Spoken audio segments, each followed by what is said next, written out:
Bro சாப்பிடையில தண்ணி குடிக்க கூடாதா? தண்ணி குடிச்சா நமக்கு டைஜஷன் ப்ராப்ளம் வரும் அப்படின்னு சொல்றாங்க. மித்தா இல்ல ஃபேக்டா ப்ரோ? மித்து ப்ரோ. அதே மாதிரி வெஜிடபிள்ஸை வந்து நம்ம பச்சையா சாப்பிட்டாதான் நல்லது, குக் பண்ணி சாப்பிடுறத விடன்னு சொல்றாங்க. இது மித்தா இல்ல ஃபேக்டா ப்ரோ? மித்து ப்ரோ. அதே மாதிரி மல்டிகிரெயின் பிஸ்கெட்ஸோ மல்டிகிரெயின் பிரெட்டோ எடுத்துக்கிட்டா நமக்கு உடம்புக்கு நல்லதுன்னு சொல்றாங்க. இது மித்தா இல்ல ஃபேக்டா ப்ரோ? பெரிய கட்டுக்கதை ப்ரோ. அதே மாதிரி ஃபேட் வந்து நம்ம உடம்புக்கு கெடுதி, அதனால ஒரு சில பேர் வந்து நெய் முந்திரி பருப்பு இதெல்லாம் எடுத்துக்க கூடாதுன்னு சொல்றாங்க. இது மித்தா இல்ல ஃபேக்டா ப்ரோ? மித்து ப்ரோ. அதே மாதிரி தேனை வந்து நம்ம சூடான பால்லையோ இல்ல சூடான தண்ணியிலயோ கலந்து குடிச்சா நல்லதுன்னு சொல்றாங்க. மித்தா இல்ல ஃபேக்டா ப்ரோ? மித்து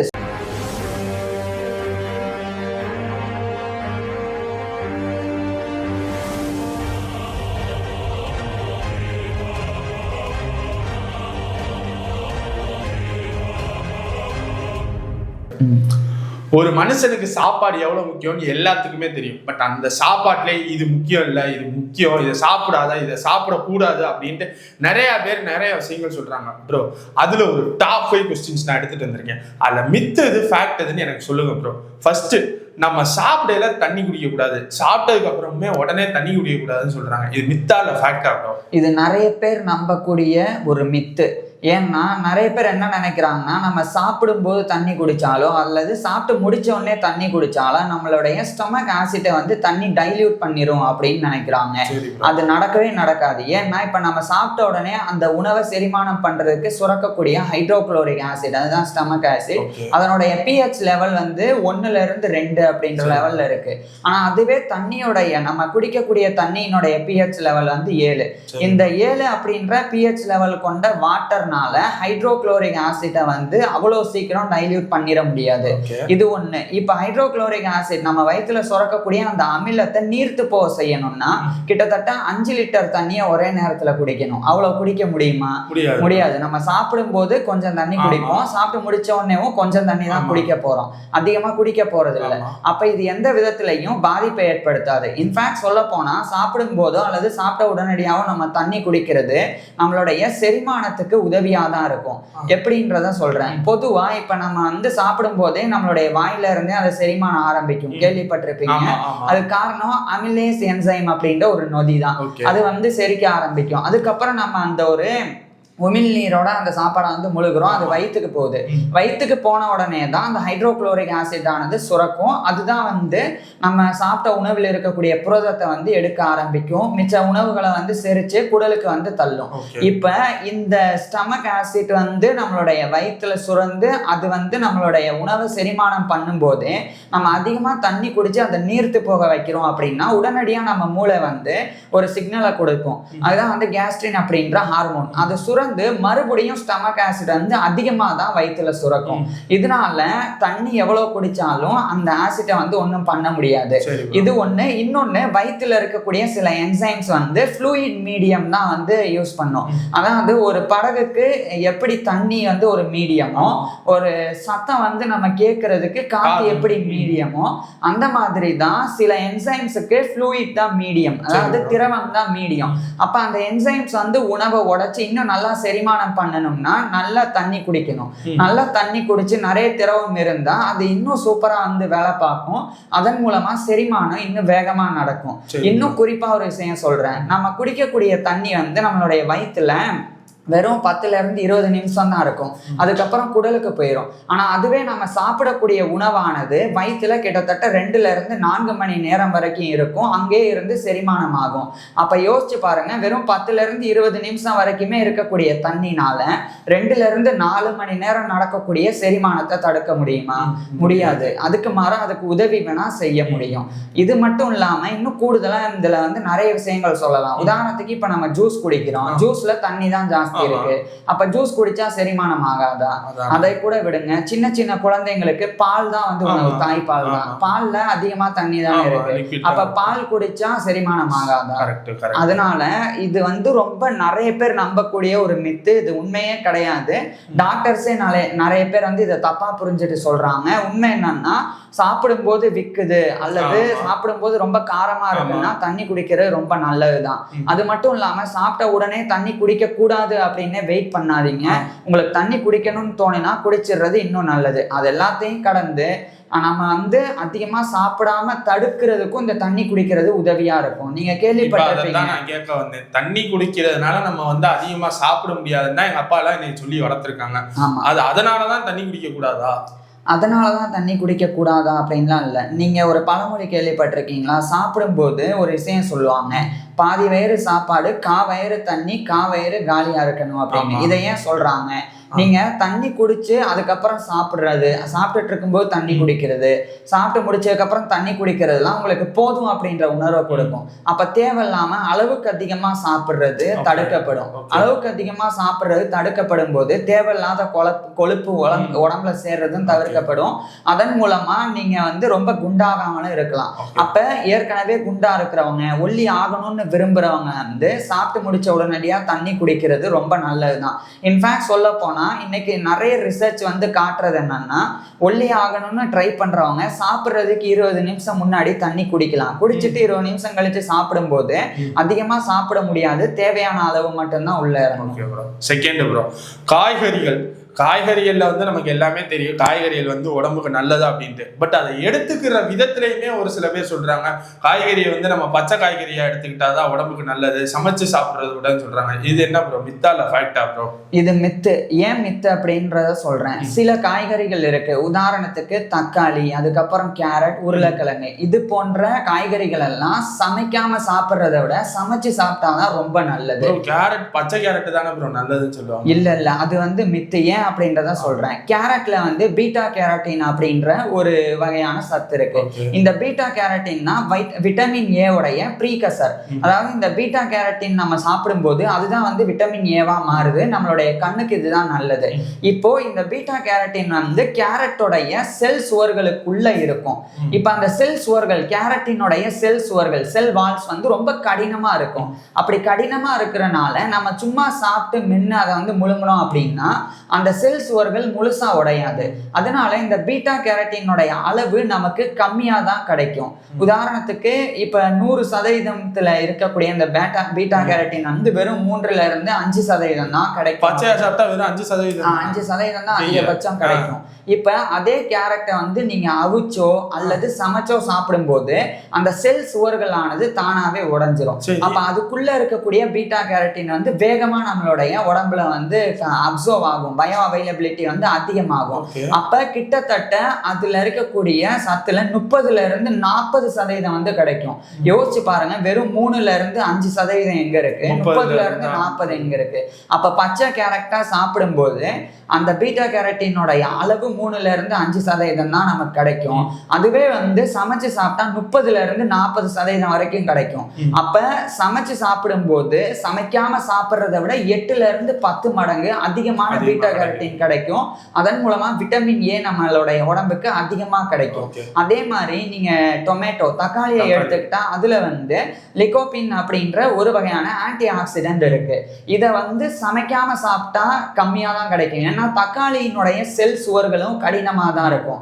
அதாவது கேரட் கடினமா இருக்கும்னா ஓகே, தக்காளி மென்மையா தானே இருக்கும் அப்படின்ற ஒரு டவுட் இருக்கும். நீங்க மேலோட்டமா பார்த்தா அது மென்மையா தான் இருக்கும், அது அதனுடைய டெக்ஸ்டர்.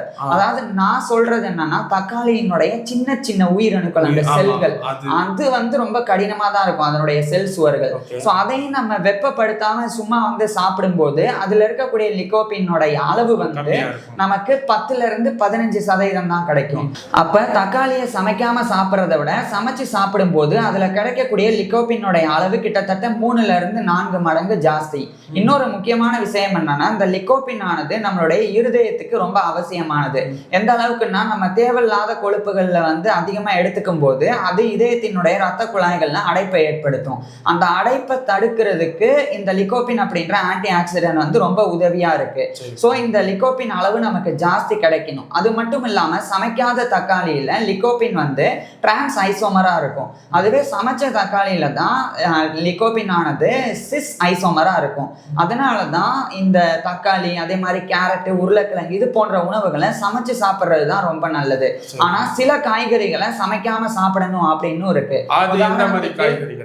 உதாரணத்துக்கு சிட்ரஸ் ஃப்ரூட்ஸ், அதுல குறிப்பா வந்து எலும்பிச்சை பழம், இதை வந்து சூடுபடுத்தக்கூடாது. ஏன்னா எலும்பிச்சம்பழத்துல அதிகமா இருக்கிறதே விட்டமின் சி தான். விட்டமின் சி இருக்கக்கூடிய காய்கறிகளை வந்து நம்ம சமைக்கிறது ஏன் அவ்வளவா ஹெல்த்தி இல்லைன்னா, விட்டமின் சி வந்து ஹீட் சென்சிட்டிவ், அதாவது வெப்பப்படுத்தினா போயிடும்.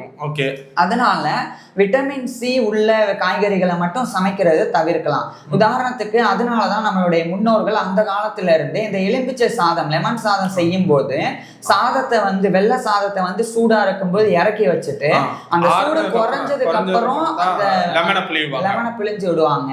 அப்ப முன்னோர்கள் எவ்வளவு புத்திசாலியா இருந்திருக்கிறாங்க, லெமனை எப்படி யூஸ் பண்ணணும் அப்படின்னு அவங்களுக்கு தெரிஞ்சிருக்கு. ஸோ லெமன், அதே மாதிரி நெல்லிக்காய், அதையும் வந்து நம்ம சூடுபடுத்தக்கூடாது. இப்போ ஒரு டவுட் வரும், தக்காளிலையும் விட்டமின் சி இருக்கு, அப்ப அதை மட்டும் சமைக்கலாம்னு சொல்றீங்க அப்படின்னு. தக்காளியில இருக்கக்கூடிய விட்டமின் சி அளவை விட அந்த லெமன், அதுக்கப்புறம் கொய்யாப்பழம், ஆரஞ்சு, இதுல இருக்கக்கூடிய விட்டமின் சி உடைய அளவு அதிகம். அது மட்டும் இல்லாம விட்டமின் சி இப்ப நமக்கு தேவையா, லிகோபின் தேவையா அப்படின்னா, லிகோபின் ரொம்ப அரிதானது, அது தக்காளியில அதிகமா இருக்கு. அப்ப இந்த ரெண்டை கம்பேர் பண்ணும்போது இதயத்துக்கு நல்லது லிகோபின், அப்ப லிகோபின் அதிகம் தேவை. அப்ப லிகோபின் நமக்கு கிடைக்கணும்னா அதை சமைச்சு சாப்பிட்டா ரொம்ப நல்லது, அதனால தக்காளியை சமைக்க சொல்றோம். சோ இந்த மாதிரி ஒரு சில விஷயங்கள் இப்ப வந்து சிலர் செய்வாங்க, என்னன்னா பால்ல வந்து பேரிச்சம்பழத்தை வந்து போட்டு கொதிக்க வைப்பாங்க. அப்படி வந்து கொதிக்க வச்சு நம்ம குடிச்சா நமக்கு பேரிச்சம்பழத்துல இருக்கக்கூடிய நிறைய சத்து கிடைக்கும் அப்படின்னு. ஆனா பேரிச்சம்பழத்தை வந்து நம்ம வந்து கொதிக்க வைக்க கூடாது, அதை வந்து சூடுபடுத்த கூடாது. அதை அப்படியே எடுத்துக்கிட்டாதான் அதுல இருக்கக்கூடிய நியூட்ரியன்ஸ் எல்லாமே எடுத்துக்கிறதுனா இப்ப பால்ல போட்டு எடுத்துக்கிறதா இல்ல பச்சையா சாப்பிடுறதா? பால்ல போட்டு எடுக்கலாம், ஆனா கொதிக்க வைக்க கூடாது. கொதிக்க வைக்க கூடாது. பால்ல இப்ப பால் வந்து வெதுவெதுப்பா இருக்கு, அப்ப போட்டு எடுத்து அதை வந்து குடிக்கிறது எந்த தப்பும் கிடையாது.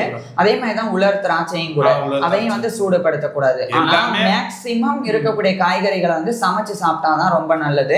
அதனால எல்லா காய்கறிகளையும் சமைக்காம சாப்பிட்டா ரொம்ப நல்லது, ரொம்ப சத்து கிடைக்கும் அப்படின்னு சொல்றதும் தப்பு. அதே சமயம் எல்லாத்தையும் சமைச்சு சாப்பிட்டாதான் எல்லா சத்தும் கிடைக்கும் அப்படின்றதும் தப்பு. விட்டமின் சியை பார்த்துக்கிட்டு சமைச்சு சாப்பிட்றதா இல்லை சமைக்காம சாப்பிட்றதான்னு யோசிச்சுக்கோங்க ப்ரோ. அடுத்து மல்டிகிரெயின் பிஸ்கெட்ஸ், மல்டிகிரெயின் பிரெட்ஸ், இதெல்லாம் எடுத்துக்கிட்டா உடம்புக்கு அவ்வளோ நல்லது அப்படின்னு சொல்லி கேள்விப்பட்டிருக்கேன். இது என்ன ப்ரோ, மித்தா இல்லை ஃபேக்டா ப்ரோ? இது வந்து மிகப்பெரிய கட்டுக்கதை. ஏன் அப்படி சொல்றேன்னா, மல்டிகிரெயின் அப்படின்னு ஒரு விஷயம் போடுவாங்க, அதாவது ஒன்றுக்கும் மேற்பட்ட தானியங்கள் வந்து பிஸ்கெட்ல சேர்க்கப்பட்டிருந்தா அப்ப அது மல்டிகிரெயின் அப்படின்னு சொல்லுவாங்க. ஆனா இங்க பிரச்சனை என்னன்னா, நம்மளுடைய சட்டம் எப்படி இருக்குன்னா, ஒரு விஷயம் இப்ப லேபிள் ரீடிங் அப்படின்னு ஒண்ணு இருக்கு. நீங்க ஒரு பிஸ்கெட் பாக்கெட் எடுத்தா அதுக்கு பின்னாடி லேபிள் இருக்கும், அதுல இன்கிரீடியன்ஸ் வந்து போட்டிருக்கும், அதுல ஹோல் கிரெயின் அப்படின்னு போட்டிருக்காங்க. அப்படி போட்டிருந்தா மட்டும்தான் அதுல வந்து ஃபுல்லா கிரெயின்ஸ் மட்டும், தானியங்கள் மட்டும் இருக்கு அப்படின்னு அர்த்தம். ஒருவேளை சும்மா மல்டி கிரெயின்ஸ் அப்படின்னு போட்டு இன்கிரீடியன்ஸ் உடைய ஃபர்ஸ்ட் வந்து ரீஃபைன்ட் வீட் ஃபிளவர் அப்படின்னு போட்டிருக்கு அப்படின்னா அப்ப அதுல மைதா தான் ஜாஸ்தி இருக்கு அப்படின்னு அர்த்தம். இப்ப உதாரணத்துக்கு நான் ஒரு கம்பெனி நடத்துறேன், ஒரு பிஸ்கெட் கம்பெனி. அதுல நான் மல்டி கிரெயின் அப்படின்னு போட்டு எப்ப வேணா நான் விளம்பரம் படுத்தலாம். எப்படின்னா அதுல வந்து ராகி, கம்பு, அதுக்கப்புறம் வந்து ஓட்ஸ், இந்த மூணுமே சேர்த்திருக்கேன் அப்படின்னு வைங்க. சேர்த்திருந்தாலே போதும், நான் மல்டி கிரெயின் அப்படின்னு விளம்பரப்படுத்தலாம். அப்ப அதை பார்த்தாலே போதும், இதுல வந்து மல்டி கிரெயின் ஆரோக்கியமானதுன்னு சாப்பிட ஆரம்பிச்சிருவாங்க. ஆனா உண்மை என்னன்னா, இப்ப நான் அந்த பிஸ்கெட்ல 90% வந்து மைதாவையும் சர்க்கரையும் சேர்த்துட்டு வெறும் 10% மட்டும் ராகி, கம்பு, அதுக்கப்புறம் ஓட்ஸ், இதை மூணையும் வந்து கலந்துருந்தாலும் நான் மல்டி கிரெயின் அப்படின்னு பிரபலப்படுத்தலாம். அப்ப பாக்குறவங்க ஃபர்ஸ்ட் என்ன பார்க்கணும், லேபிள்ல இருக்கக்கூடிய இன்கிரீடியன்ஸை படிக்கும்போது எடுத்த உடனே ரீஃபைன் வீட் ஃபிளவர் அப்படின்னு இருந்துட்டாலே அது முழுக்க மைதா தான் அதுல ஜாஸ்தி இருக்கு அப்படின்னு அர்த்தமாயிரும். அப்ப அது ஆரோக்கியமானதே கிடையாது. அப்ப எது ஆரோக்கியமானதுன்னு எப்படி கண்டுபிடிக்கலாம்னா, ஹோல் கிரெயின் அப்படின்னு போட்டிருக்கணும், அல்லது ஹோல் வீட் ஃபிளவர் அப்படின்னு போட்டிருந்தா கூட பரவாயில்ல.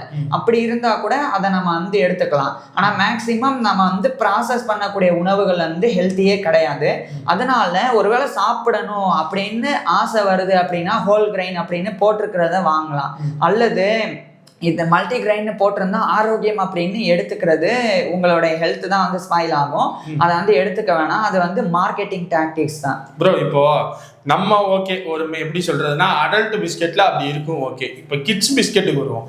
கிட்ஸ் பிஸ்கெட்லயுமே அந்த மல்டிகிரெயின் கரெக்டா இருக்குமா இல்ல கூட? இல்ல அவங்களுடைய பிஸ்கெட்ல சொல்ல போனா இன்னும் மோசம். குழந்தைங்க சாப்பிடக்கூடிய பிஸ்கெட்ல எல்லாம் மைதாவும் சர்க்கரையும் தான் அதிகமா இருக்கு. ஏன்னா குழந்தைங்க எப்ப பிஸ்கெட் சாப்பிடுவாங்கன்னா டேஸ்ட்டுக்காக தான். இனிப்பு அதிகமா ஆமா, கொடுக்கலாம். அப்ப எது சுவையை கொடுக்கும்னா சுகரும் அதே சமயம் மைதாவும் தான். இது ரெண்டுமே தான் வந்து சுவை கொடுக்கும்.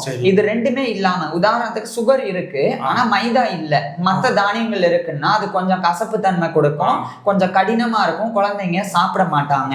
அதனாலேயே குழந்தைங்களுக்கு கொடுக்கக்கூடிய பிஸ்கெட்ல தான் அதிகமான மைதா சுகர் எல்லாம் இருக்கும். அதனால குழந்தைங்களுக்கு முடிஞ்ச அளவுக்கு இதெல்லாம் அவாய்ட் பண்ணிட்டு கடலை மிட்டாய் கொடுக்கறது, இது மாதிரி பாரம்பரியமாவே நிறைய மிட்டாய்கள் இருக்கு ஆரோக்கியமாவே. இப்ப நீங்க சொல்றீங்கல்ல, இப்ப குழந்தைகளுக்கு வந்து சின்ன வயசுல வந்து பல்லு முளைக்கிறதுக்கு அப்போ வந்து நம்மளால கடலை மிட்டாயோ கொக்கோ மிட்டாயோ கொடுக்க முடியாது. அப்போ வந்து பால்ல தான் பிஸ்கெட்டை கலந்து ஒரு மாதிரி மிக்ஸ் பண்ணி கொடுக்குறாங்க. அது வந்து அப்போ வேற என்ன ப்ரோ பண்றது? அப்ப நீங்க பிஸ்கெட் கொடுக்காம தவிர்த்துட்டு மென்மையா இருக்கக்கூடிய வீட்டுல செய்யக்கூடிய இனிப்புகளை வந்து கொடுக்கலாம். உதாரணத்துக்கு ரவை லட்டு, அதுக்கப்புறம் வந்து குழந்தைகளுக்கு ரவா லட்டு கொடுக்கலாமா? குழந்தைங்கன்னா கை குழந்தைங்களுக்கு நான் சொல்ல வரல. குழந்தைங்க நீங்க கை குழந்தைக்கு பிஸ்கெட்டும் கொடுக்க கூடாது. நான் சொல்றது குழந்தைங்க அப்படின்னா ஒரு 5 வயசு 6 வயசு ஆன குழந்தைங்க, ஸ்கூலுக்கு போற குழந்தைங்க, அவங்க தான் அதிகமா இந்த மாதிரி பிஸ்கெட்டுக்கு வந்து அட்ராக்ட் ஆவாங்க. அவங்களுக்கு வீட்டுல நம்ம என்ன முடியுமோ அந்த இனிப்பை வந்து எது வந்து சாப்பிடலாமோ அதை கொடுக்கலாம். பல்லு முளைக்காத குழந்தைக்கு பிஸ்கெட்டும் கொடுக்க கூடாது. பிஸ்கெட் கொடுக்க கூடாது. ஓகே, அது பால்ல கலந்து கொடுப்பாங்கல்ல, அதுவும் கொடுக்க கூடாது. பால்ல கலந்தும் பிஸ்கெட் கொடுக்க வேணாம். குழந்தைங்களுக்கு எப்பவுமே ஹெல்த்தியான விஷயங்கள் மட்டும் கொடுக்கலாம். இனிப்பிலேயே ஆரோக்கியமான இனிப்பும் வந்து சிலது இருக்கு, நேச்சுரல் சுகர்ஸ்லாம். ஸோ அந்த மாதிரி கூட இருக்கக்கூடிய உணவுகளை வந்து கொடுக்கலாம். இப்போ நீங்க சுகர்னு சொன்னாலே நான் அப்படியே சுகர் ஓரியன்டா ஒரு கொஸ்டின் வரேன். ஃபேட்டு, உடம்புக்கு வந்து ஃபேட்டு கேடு அப்படின்னு சொல்லிட்டு நிறைய பேர் நெய், முந்திரி பருப்பு, இன்னும் பல விஷயங்களை எடுக்கக்கூடாது அப்படின்னு சொல்லிடுறாங்க. இது மித்தா இல்லை ஃபேக்டா? இது மித்து. ஏன் மித்துன்னு சொல்றேன்னா, இப்போ ஃபேட்டு வந்து உடம்புக்கு கெடுதி தான். அதுக்காக ஃபேட்டு மொத்தமா அவாய்ட் பண்றது அதை விட கெடுதி. ஏன்னா நல்ல ஃபேட், அதாவது குட் ஃபேட், அதே மாதிரி பேட் ஃபேட் அப்படின்னு இருக்கு. ஃபேட்ல என்ன bro good fat bad fat? அதாவது இப்போ டிரான்ஸ் ஃபேட் அப்படின்னு ஒரு வகை இருக்கு. இதுதான் வந்து நம்மளுடைய உடம்புல ஏறுனா நிறைய பிரச்சனையை கொடுக்கும். உதாரணத்துக்கு தொப்பை ஏறுறது, நம்ம கேன்சர் வர்றது, இதுக்கெல்லாம் டிரான்ஸ் ஃபேட் தான் வந்து ரொம்ப முக்கியம். ஃபேட்டுக்கும் கேன்சருக்கும் சம்பந்தம் இருக்கா? ஆமா, கேன்சர் செல்கள் நம்ம உடம்புல இருக்கக்கூடிய நல்ல செல்கள் வந்து மியூட்டேட் ஆகி கேன்சர் செல்களா மாறுறதுக்கு டிரான்ஸ் ஃபேட் வந்து ரொம்ப அடித்தளம் விடுது. அது ரொம்ப உதவியா இருக்கு. இப்ப இந்த டிரான்ஸ் ஃபேட்டை வந்து நம்ம எடுத்துக்கும் போதுதான் நமக்கு இந்த பிரச்சனைகள்லாம் வருது. ஆனா நமக்கு நல்ல ஃபேட்டும் தேவை, ஹெல்த்தி ஃபேட் அப்படின்னு இருக்கு. ஏன்னா சில ஹெல்த்தியான ஃபேட்ஸ் தான் நம்மளுடைய பிரெயின் ஃபங்க்ஷன், நம்மளுடைய மூளை நல்லா செயல்படுறதுக்கும் நம்மளுடைய உடம்புல டெஸ்டோஸ்டெரான் மாதிரியான ஹார்மோன்ஸ் வந்து சரியா சுரக்கிறதுக்கும் வந்து ரொம்ப அடிப்படையான காரணமா இருக்கும். இப்ப டெஸ்டோஸ்டெரானோட அளவு நமக்கு அதிகரிக்கும் போதுதான் நம்ம நல்லா ஒர்க் பண்ணா நம்மளுடைய மசில் க்ரோ ஆகும், நம்ம நல்லா வந்து வாட்டசாட்டமா இருக்கும். அப்படி இல்லாம டெஸ்டோஸ்டெரானோட அளவு குறைஞ்சா நமக்கு வந்து பெருசா அந்த மசில் க்ரோ வந்து நடக்காது. அப்ப இந்த ஃபேட் அப்படின்றது பிரெயின், அதே மாதிரி ஹார்மோனோடைய ரெகுலேஷன், இதுக்கெல்லாம் மட்டும் முக்கியம் இல்லாம இன்னொரு கூடுதலா நம்மளுடைய ஸ்கின் ஹெல்த்துக்கும் வந்து ஃபேட் முக்கியமா இருக்கு. அதனால எல்லா ஃபேட்டையும் அவாய்ட் பண்ண அவசியம் இல்லை. மேக்சிமம் சொல்ல போனா இந்த இறைச்சி, முட்டை, பால், இதுல எல்லாம் தான் வந்து கெட்ட கொலஸ்ட்ரால், அதே மாதிரி கெட்ட கொழுப்பு எல்லாம் ஜாஸ்தி இருக்கு. ஆனா அதை தாண்டி தாவர உணவுகள் இருக்குல்ல, நீங்க சொல்லக்கூடிய இந்த முந்திரி, அதுக்கப்புறம் பாதாம், இதுல எல்லாம் வந்து நல்ல கொழுப்புகள் வந்து இருக்கு. உதாரணத்துக்கு சொல்ல போனா முந்திரியில 75% அந்த கொழுப்புல இருக்கக்கூடிய அளவுல 75% வந்து சேச்சுரேட்டட் ஃபேட் தான் இருக்கு. அது மாதிரி இன்னும் நிறைய விஷயங்கள் நம்ம எடுத்துக்கலாம். பருப்பு, அதுக்கப்புறம் வந்து பட்டர், வெண்ணெயை பொறுத்த வரைக்கும் நம்ம எடுத்துக்கிட்டோம்னா நெய், அதுல எல்லாம் கூட நல்ல கொழுப்பு நிறைய இருக்கு. ஸோ இதெல்லாம் வந்து முழுசா அவாய்ட் பண்ணக்கூடாது.